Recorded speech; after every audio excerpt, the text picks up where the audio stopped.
noite, meus irmãos, meus amigos, meus familiares.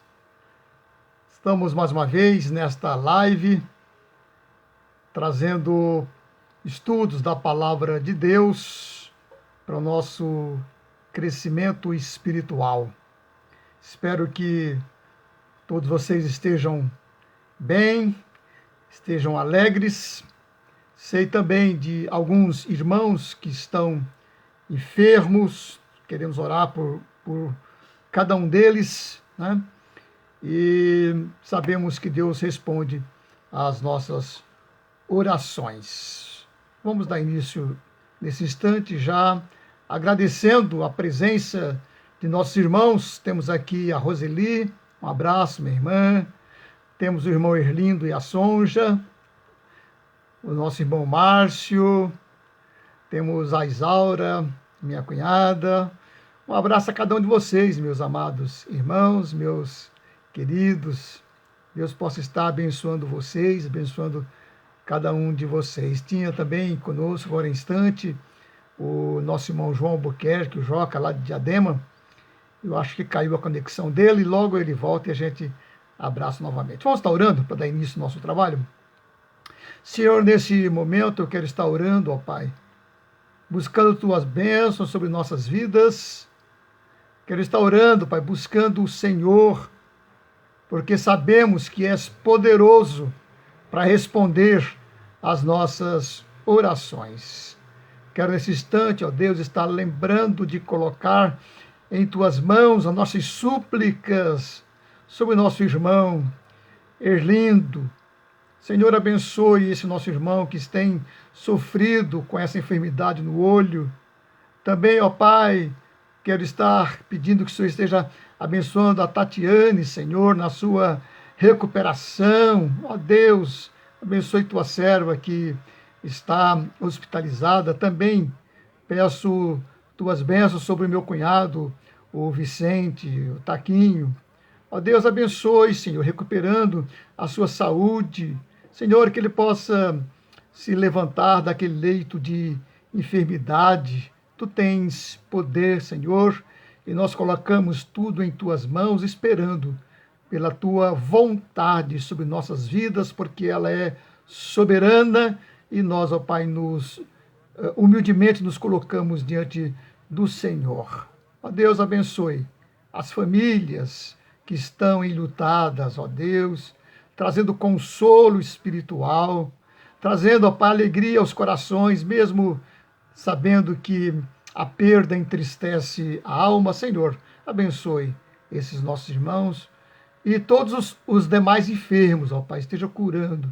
Nós entregamos todos em Tuas mãos, no nome de Jesus. Amém. Amém. Um abraço aqui ao Davidson, né, que é o filho do Vicente, do Taquinho, está conosco na live. Que Deus possa abençoar, possa trazer esperança ao coração. Também um abraço ao Joca, o João Albuquerque. Fizemos menção dele há instantes, mas acho que tinha caído a conexão, então agora o nosso abraço. Meus irmãos, nas quartas-feiras nós fazemos estudo bíblico. E o tema que nós temos estudado já de bastante tempo é o tema A História da Redenção. Esse tema ele é extraído do livro que tem esse mesmo nome, A História da Redenção, que foi escrito pelo reverendo José Borges dos Santos Júnior. O livro foi editado pela Casa Editora Presbiteriana no ano de 1964. É um livro já esgotado, mas nós estamos trazendo as lições dele para nosso aprendizado. Achei interessante porque o livro começa trazendo a história da redenção desde o Gênesis, desde a criação, e vem, então, trazendo os assuntos, esboçando os temas através dos livros da Bíblia. Hoje, o tema que nós queremos trazer na lição 38 é dubiedade do coração humano. O texto que nós vamos ler é Números, capítulo 20, 22. O texto, ele é, de certa forma, conhecido pelos irmãos e nós vamos estudar hoje. Números 22, que traz a história de Balaque e Balaão. Então, é esse o texto. Tendo partido, os filhos de Israel acamparam-se nas campinas de Moabe, além do Jordão, na altura de Jericó. Viu, pois, Balaque, filho de Zippor, tudo o que Israel fizera aos amorreus. Moabe teve grande medo deste povo, porque era muito, e andava angustiado por causa dos filhos de Israel. Pelo que Moabe disse aos anciãos dos midianitas: agora lamberá esta multidão tudo quanto houver ao redor de nós, como o boi lambe a erva do campo.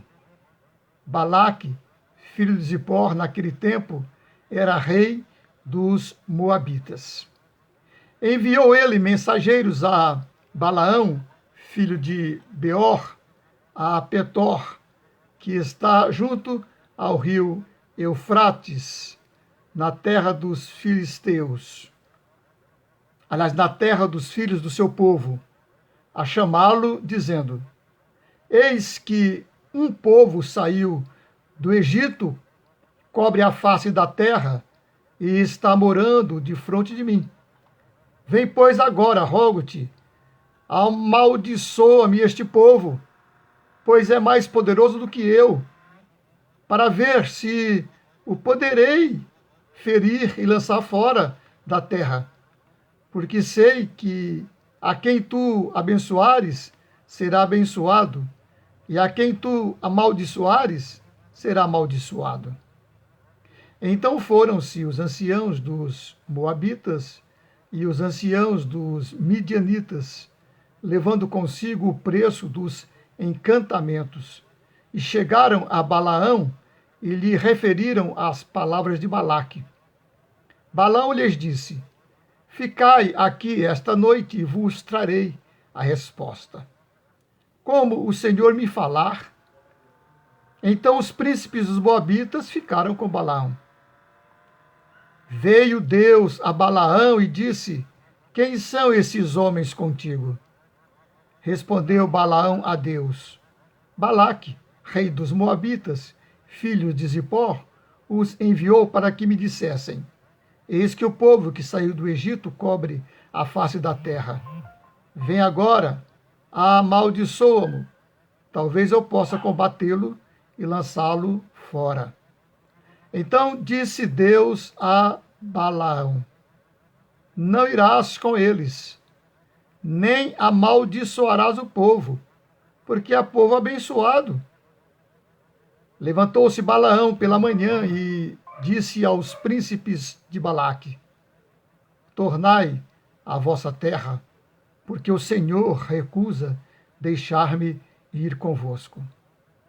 Tendo se levantado os príncipes dos Moabitas, foram a Balaque e disseram: Balaão recusou vir conosco. De novo enviou Balaque príncipes em maior número e mais honrados do que os primeiros, os quais chegaram a Balaão e lhe disseram: assim diz Balaque, filho de Zippor: peço-te, não te demores em vir a mim, porque grandemente te honrarei e farei tudo o que me disseres. Vem, pois, rogo-te, amaldiçoa-me este povo.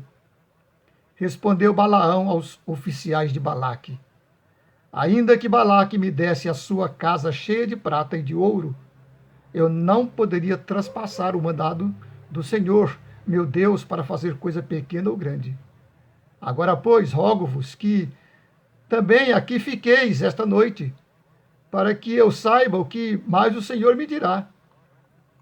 Veio, pois, o Senhor a Balaão de noite e disse-lhe: se aqueles homens vierem chamar-te, levanta-te, vai com eles. Todavia, farás somente o que eu te disser. Então Balaão levantou-se pela manhã, albardou sua jumenta e partiu com os príncipes de Moabe. Acendeu-se a ira de Deus, porque ele se foi. E o anjo do Senhor pôs-se-lhe no caminho por adversário. Ora, Balaão ia caminhando, montado na sua jumenta, e 2 de seus servos com ele. Viu, pois, a jumenta, o anjo do Senhor parado no caminho, com a sua espada desembainhada na mão, pelo que se desviou a jumenta do caminho, indo pelo campo. Então Balaão espancou a jumenta para fazê-la tornar ao caminho. Mas o anjo do Senhor pôs-se numa vereda entre as vinhas, fazendo muro de um e outro lado. Vendo, pois, a jumenta, o anjo do Senhor, cozeu-se contra o muro e comprimiu contra este o pé de Balaão. Por isso tornou a espancá-la. Então o anjo do Senhor passou mais adiante e pôs-se no lugar estreito, onde não havia caminho para se desviar nem para a direita nem para a esquerda. Vendo a jumenta o anjo do Senhor, deixou-se cair debaixo de Balaão. Acendeu-se a ira de Balaão e espancou a jumenta com vara. Então o Senhor fez falar a jumenta, a qual disse a Balaão: que te fiz eu, que me espancastes já 3 vezes? Respondeu Balaão à jumenta: porque zombaste de mim? Tivera eu uma espada na mão e agora te mataria. Replicou a jumenta a Balaão: porventura não sou a tua jumenta em que toda a tua vida cavalgaste até hoje? Acaso tem sido meu costume fazer assim contigo? Ele respondeu: não. Então o Senhor abriu os olhos a Balaão. Ele viu o anjo do Senhor que estava no caminho com a sua espada desembainhada na mão, pelo que inclinou a cabeça e prostrou-se com o rosto em terra. Então o anjo do Senhor lhe disse: por que já 3 vezes espancaste a jumenta? Eis que eu saí como teu adversário, porque o teu caminho é perverso diante de mim. A jumenta me viu e já 3 vezes se desviou de diante de mim. Na verdade, eu agora te haveria matado e a ela deixaria com vida. Então Balaão disse ao anjo do Senhor: pequei, porque não soube que estavas neste caminho para te opores a mim. Agora, se parece mal aos teus olhos, voltarei. Tornou o anjo do Senhor a Balaão: vai-te com estes homens, mas somente aquilo que eu te disser, isso falarás. Assim Balaão se foi, com os príncipes de Balaque. Tendo Balaque ouvido que Balaão havia chegado, saiu-lhe ao encontro até a cidade de Moabe, que está nos confins do Arnon e na fronteira extrema. Perguntou Balaque a Balaão: porventura não enviei mensageiros a chamar-te? Por que não vieste a mim?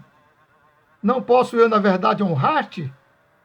Respondeu Balaão a Balaque: eis-me perante ti. Acaso poderei eu agora falar alguma coisa? A palavra que Deus puser na minha boca, essa falarei. Balaão foi com Balaque e chegaram a Quiriate-Uzote. Então Balaque sacrificou bois e ovelhas, e deles enviou a Balaão e aos príncipes que estavam com ele. Sucedeu que pela manhã Balaque tomou a Balaão e o fez subir a Bamote Baal, e Balaão viu dali a parte mais próxima do povo. Este é o capítulo 22 de Números, e dele vamos extrair o tema dubiedade do coração humano. É quando o coração se torna duplo, fazendo uma coisa e outra ao mesmo tempo. Em Tiago, capítulo 1, versículo 8, fala de homem de ânimo dobre, inconstante em todos os seus caminhos. Assim é o homem que tem dubiedade no coração. Ó Deus, nós pedimos a tua orientação, a tua bênção nesse momento de estudo, que possamos aprender, ó Pai, tirar lições proveitosas da tua palavra e aplicar nas nossas vidas para crescimento espiritual. Oramos em nome de Jesus. Amém. Muito bem, vamos ao estudo. Irmãos, o homem de ânimo dobre, ou coração dúplice, coração dissimulado, é inconstante em todos os seus caminhos. Com essas palavras, Tiago aponta a causa íntima da versatilidade dos homens. Se houvesse um coração singelo e sincero, um coração inteiramente voltado para Deus, o homem seria constante. Diferente disso, o que nós encontramos é um homem ou homens de coração inconstante, coração dúbio. Não existem corações onde não haja de vez em quando algum sentimento bom e disposições honestas. O que há é coração dividido, nem inteiramente bom, nem completamente mal. Por isso é que Deus exige um coração inteiro e Satanás se contenta com o coração dividido. A expressão coração inteiro quer dizer coração perfeito, onde não existe mais nada mal e tudo pertence a Deus. A história da redenção mostra, através de muitos fatos, o conflito entre Deus e Satanás por causa do coração humano. Deus para possuir o coração inteiro, Satanás para conservar o coração dividido. A presente lição narra alguns episódios que mostram aspectos dessa duplicidade perigosa e pecaminosa.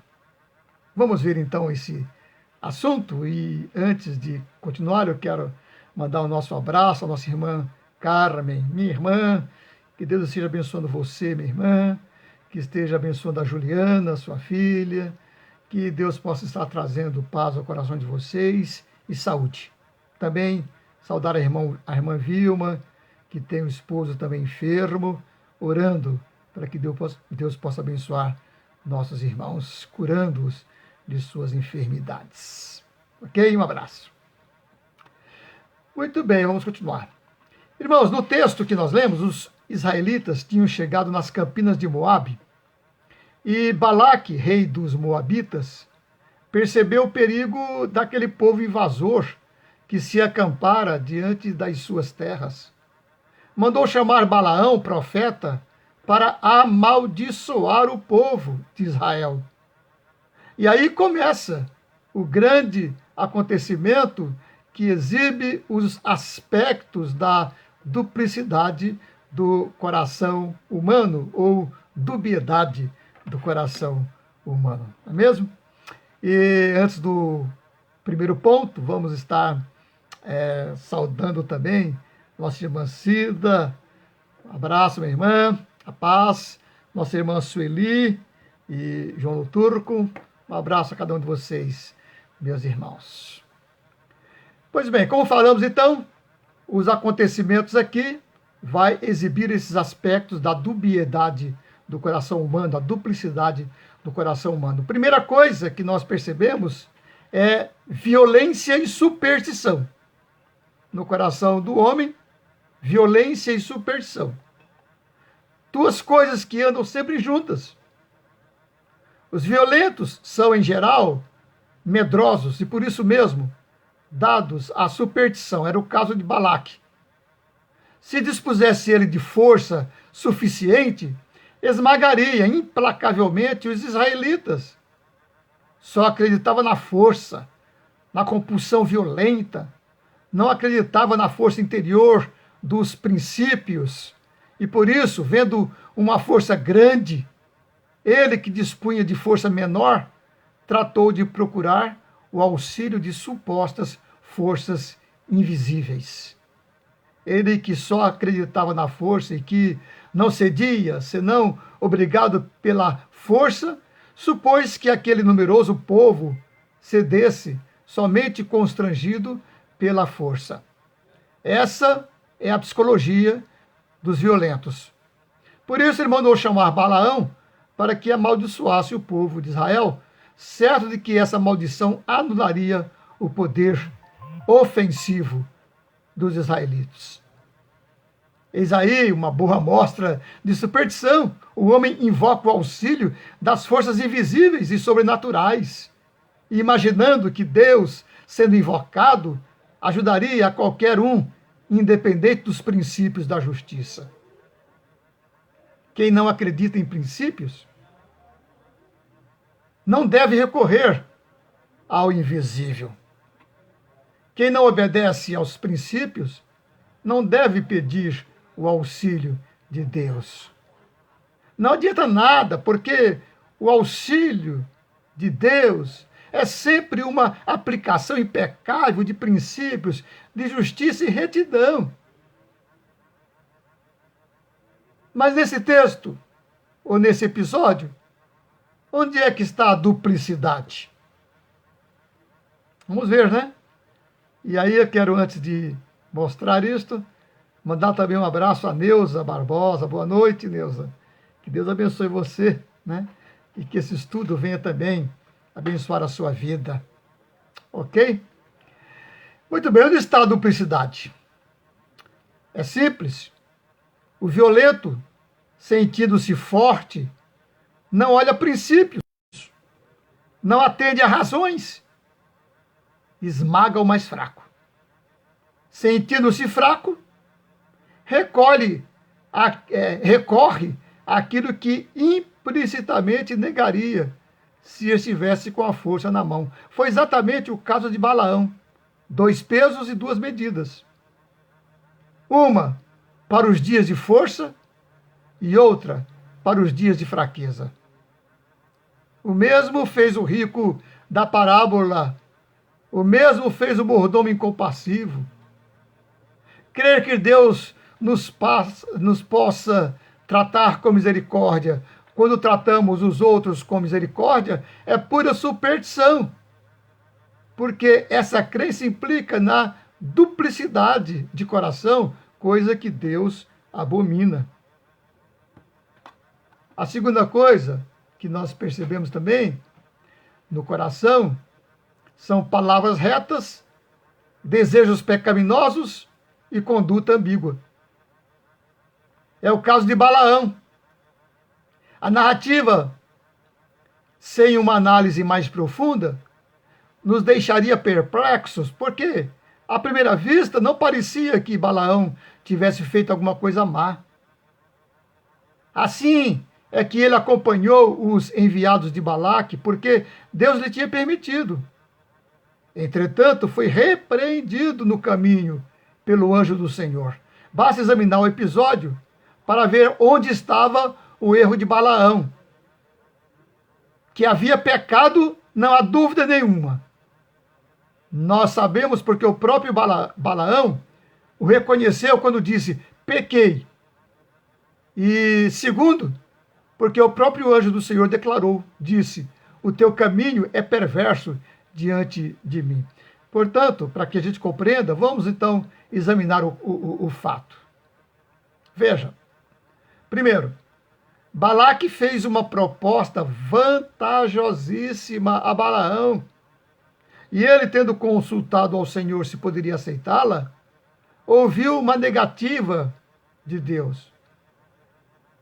Deus disse que Balaão deveria fazer o que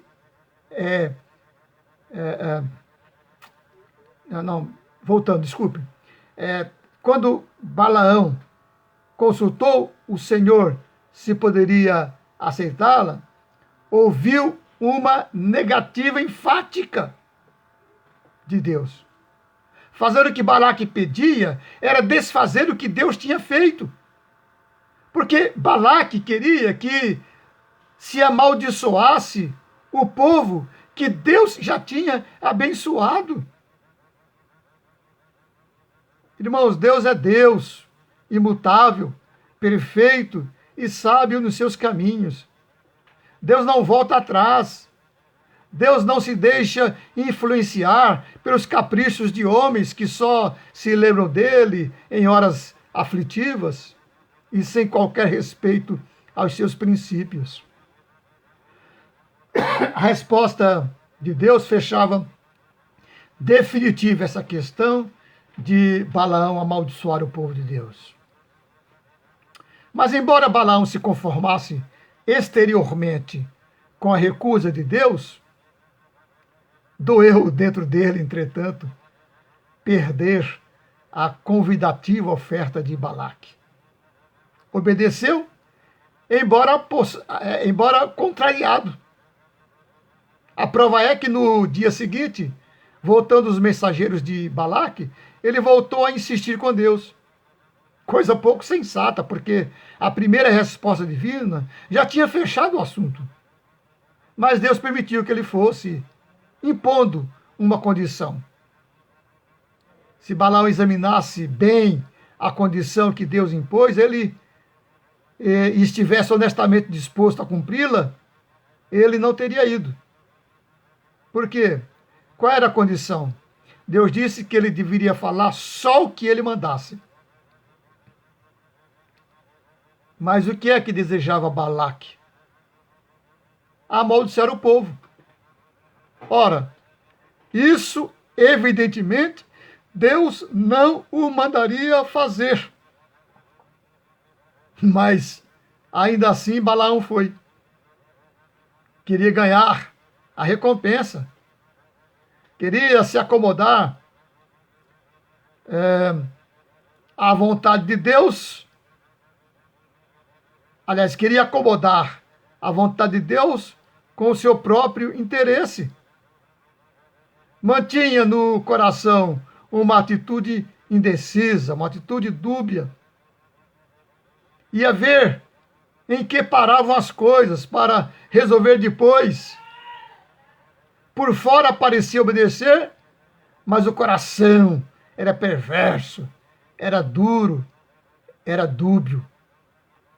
Quem o visse teria a impressão de um honrado e honesto servo de Deus. Mas o Senhor olha o coração, e lá estava a semente maligna.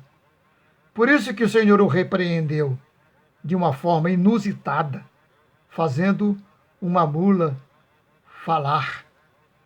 Uma mula foi usada por Deus para repreender Balaão. Os acontecimentos posteriores mostraram a impossibilidade de acomodar a vontade de Deus com seus interesses pessoais. Só mesmo a sua insensatez é que não percebeu isso. E eis aí o perigo do coração, o coração dúbio. O homem perde completamente o discernimento, e isso é insensatez. Foi isso que Judas disse no versículo 11. Ai daqueles porque foram levados pelo engano do prêmio de Balaão e pereceram na revolta de Corá. Não se pode dizer que Balaão só desobedeceu. É notável que ele não disse uma só palavra contra o povo de Israel. Até onde o texto narra os fatos, nada se diz sobre qualquer paga que Balaque lhe tivesse dado. Em outras palavras, ele nada fez que pudéssemos chamar de desobediência, mas o pecado ficou no coração. E nós nada mais poderíamos acrescentar sobre a atitude de Balaão se outros textos da Bíblia, como Números 31:8, Deuteronômio 23:4, Josué 24, versículo 9, segunda carta de Pedro, capítulo 2, versículo 15, Judas 11, Apocalipse 2, 14, não trouxesse mais informações sobre o assunto. No capítulo 25 de Números, vem a narrativa da cilada que os moabitas armaram aos filhos de Israel. E nós vamos, então, continuar, mas antes eu quero mandar aqui um abraço para Maria. Saudades, Maria. Tempos que não vai à igreja, porque está viajando, né? Deus abençoe. E também um abraço a Meire. Um abraço, minha irmã. A Meire Cristóvão. Ô, Meire. Deus abençoe você, viu? Que bom vê-la aqui nesta live. Deus abençoe. Ok, vamos continuar nosso estudo. Pois bem, aqueles textos todos, eles falam da perversidade de Balaão. Apocalipse fala dessa perversidade, desse pecado e da maneira como ele, de maneira sorrateira, influenciou o povo de Israel para o mal, para o pecado. E Números, capítulo 25, fala da cilada que os moabitas armaram aos filhos de Israel. O que não podiam fazer pelas armas, fizeram pela astúcia. Por isso que em Apocalipse usa o termo doutrina de Balaão. Ele, de maneira astuciosa, levou o povo ao pecado. Ele, juntamente com as mulheres moabitas, usaram o sexo como a arma de guerra. E no Apocalipse está escrito que Balaão é que sugeriu o emprego desse meio de desmoralizar o povo de Israel. A gente vai encontrar em Apocalipse 2, versículo 14, que foi Balaão quem fez isso. Aí então aprendemos que o pecado de Balaão estava no coração. E aprendemos também que o pecado, estando no coração, sempre acha meios de aparecer na conduta. Não pôde amaldiçoar, mas não quis desistir da recompensa que Balaque lhe oferecera, então levou o povo ao pecado, influenciou o povo a pecar. E assim foi ele a causa indireta do fracasso temporário do povo de Israel. Não fazia, mas ensinava e com isso lucrava. Duplicidade do coração ou dubiedade do coração. Duplicidade tão comum naqueles que condenam, mas ao mesmo tempo explora lucrativamente o vício dos outros. Nada exemplifica tão bem a conduta instável dos homens de coração dúbio como esta comparação tão simples que Jesus faz quando diz uma cana agitada pelo vento. A história da redenção descreve nos fatos que acabamos de estudar aquilo que o apóstolo Tiago disse nas primeiras linhas da sua carta. O que duvida é semelhante à onda do mar, que é levada pelo vento e lançada de uma para outra parte. O povo de Israel foi levado pelos ventos de doutrina maligna de Balaão. Ele levou o povo a pecar, levou o povo à pecaminosidade, porque o seu coração era dúbio, enganoso, e com astúcia tentou mostrar que estava cumprindo uma ordem de Deus, ao mesmo tempo em que no coração estava agindo de outra maneira, com fins lucrativos. Que Deus nos abençoe e nos livre desta dubiedade, nos livre deste pecado, que Deus nos faça justos, honestos e santos perante Ele. Amém? Que Deus nos abençoe e que essa lição de Balaão nos leve a pensar como está o nosso coração. Como é que nós temos agido? Somos filhos de Deus. Qual tem sido a nossa atitude? Temos sido mesmo filhos de Deus? As nossas atitudes podem mostrar uma outra coisa. Mas que Deus nos abençoe e nos faça santos e nos faça verdadeiros filhos de Deus. Amém? Um abraço a todos vocês, um abraço também a Régia. Ô, Régia, graça e paz, que Deus abençoe você. Viu? Irmãos, vamos estar então agora encerrando esse nosso estudo, cantando um hino do nosso inário. Vamos cantar, depois vamos orar e pedir que Deus santifique o nosso coração, para que ele não seja dúbio, mas que ele seja cheio de princípios honestos, justos e santos, segundo o que nos ensina a palavra de Deus. Também um abraço a Fernanda. A Fernanda já estava aí há tempos, eu não tinha percebido que era ela. Um abraço, Fernanda, que Deus abençoe você, abençoe o Sidney, abençoe sua casa. Vamos cantar esse hino do inário, então?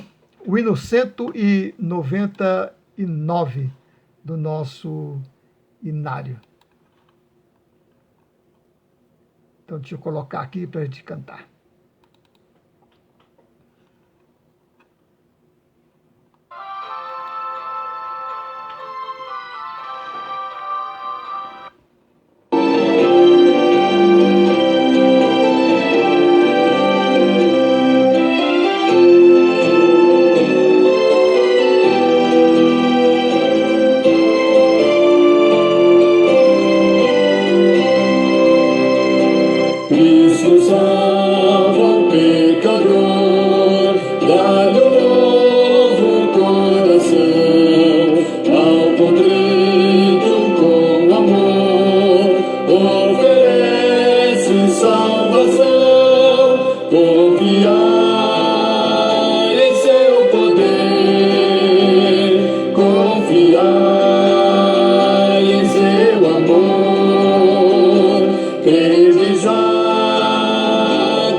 Vamos orar? Ó Deus, nós, nesse instante que estamos terminando o estudo desta noite, rogamos suas bênçãos sobre nossas vidas, no sentido de que o Senhor aplique em nossos corações o estudo que acabamos de ter. Que não venhamos a ser como Balaão, Senhor, que tinha o coração dúbio, tentava enganar o Senhor, achando que isso fosse possível. Que nós também, em nossas atitudes, não venhamos a ser dúbios, ó Pai. Falando uma coisa, mas nas atitudes agindo diferente, falando que somos teus, mas no coração desejando coisas que desagradam o Senhor. Livre-nos, ó Pai, desse pecado, livre-nos dessa dubiedade e faz-nos santos, ó Deus. Que possamos viver vidas que agrade o Senhor dia a dia. Que possamos viver de tal forma que o nosso testemunho seja fiel e verdadeiro, a fim de que outros possam ser alcançados pela tua graça, pelo teu poder. Senhor, eu peço que realmente Jesus Cristo, com o seu sangue, venha limpar nosso coração e nos regenerar no poder do Espírito uma vez por todas, de maneira que venhamos a ser crentes sinceros. Abençoe cada um dos nossos irmãos que estão nessa live, ó Deus. Abençoe cada um individualmente. Eu peço de coração pela vida de cada um deles, ó Senhor. Eu peço que o Senhor esteja, ó Pai, trabalhando em nossos corações, de tal forma que possamos ser irmãos amados e queridos que de fato se amem verdadeiramente. Abençoe, ó Pai, a tua igreja. Abençoe, ó Pai, o teu povo nesses dias tão difíceis. Senhor, são muitos os que estão enfermos, ó Pai. Nós temos muitos irmãos enfermos, irmãos que são do nosso convívio, alguns da nossa igreja, outros que são nossos familiares.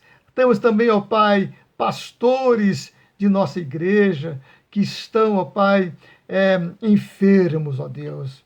Eu rogo, Senhor, pela vida do pastor reverendo Wellington, que está com a Covid, entubado, numa situação difícil, ó Pai, a sua enfermidade se agravando.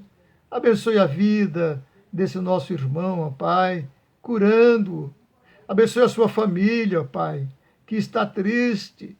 Abençoe a igreja, Senhor, que está apreensiva, triste. A igreja onde ele é pastor, ó Deus. Abençoe a igreja de Vila Alves Dias, ó Pai, onde ele trabalha. Senhor, abençoe. Ó Deus, abençoe também, Senhor, a irmã Carmen, a Juliana.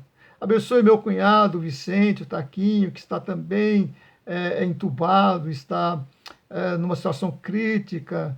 Ó Senhor, abençoe os meus familiares que estão tristes, apreensivos, ó Pai, quanto a essa situação. Abençoe também, ó Deus, o Sidney. Abençoe para que ele possa ser curado daquelas dores do joelho. Abençoe o irmão o presbítero, ó Pai, o marido da Sonja, Senhor, nosso irmão querido, Erlindo, que está, ó Pai, com esta problemática no olho, com muitas dores. Senhor, abençoe. São tantos enfermos, ó Pai. Nós até nos esquecemos de alguns nomes, ó Deus, mas o Senhor conhece todos. Queremos colocar cada um deles em tuas mãos. Colocar as famílias, ó Pai. Que haja amor, que haja, ó Pai, comunhão, que haja, Senhor, companheirismo, que haja, Senhor, entendimento. Tire, ó Pai, os desajustes, as desavenças e une as nossas famílias, ó Pai. Cada um deles, pais e filhos, esposos, esposas, abençoe cada um, ó Pai. Nós os entregamos em tuas mãos, agradecidos, ó Pai, por esses momentos de estudo, agradecidos pela presença de cada um desses irmãos queridos na live. Abençoa a vida. Derrame chuva de bênçãos sobre suas vidas, ó Deus. Oramos no nome de Jesus. Amém. Amém. Um abraço, meus irmãos queridos. Que Deus possa estar dando a vocês dias bons, dias abençoados, dias de vitórias. E eu convido-os para estarem conosco na sexta-feira, no culto da sexta-feira, o culto familiar. Que Deus abençoe vocês e que juntos possamos estar louvando a Deus, mesmo em dias tão difíceis, possamos estar louvando a Deus com alegria em nossos corações pela paz que Ele nos dá. Um abraço a todos, um beijo. Vou colocar uma música aí de pós-lúdio para que vocês vão aí se despedindo. Se quiser colocar algumas mensagens, a gente fica feliz quando vê as mensagens sendo colocadas, viu? Deus abençoe e cante conosco ao mesmo tempo que vocês se despedem, ok? A Helenice também, eu não tinha visto. Um abraço, Helenice. Que Deus abençoe você também, minha irmã. Deus abençoe cada um de vocês. Nesses dias de esperança, incerteza e medo, existe só um fundamento: creio em ti, creio em ti. Nesta geração quebrada, entre as trevas faz-me ver. Há só uma salvação. Creio em ti, creio em ti. Acredito em Deus o Pai, acredito em Jesus Cristo, acredito no Santo Espírito, Ele vida nova traz. Creio em Jesus na cruz, Ele a morte ali venceu. Creio que ressuscitado está voltando pra me buscar. Creio em ti. Ok, meus irmãos, um abraço, uma boa noite a todos. Deus abençoe.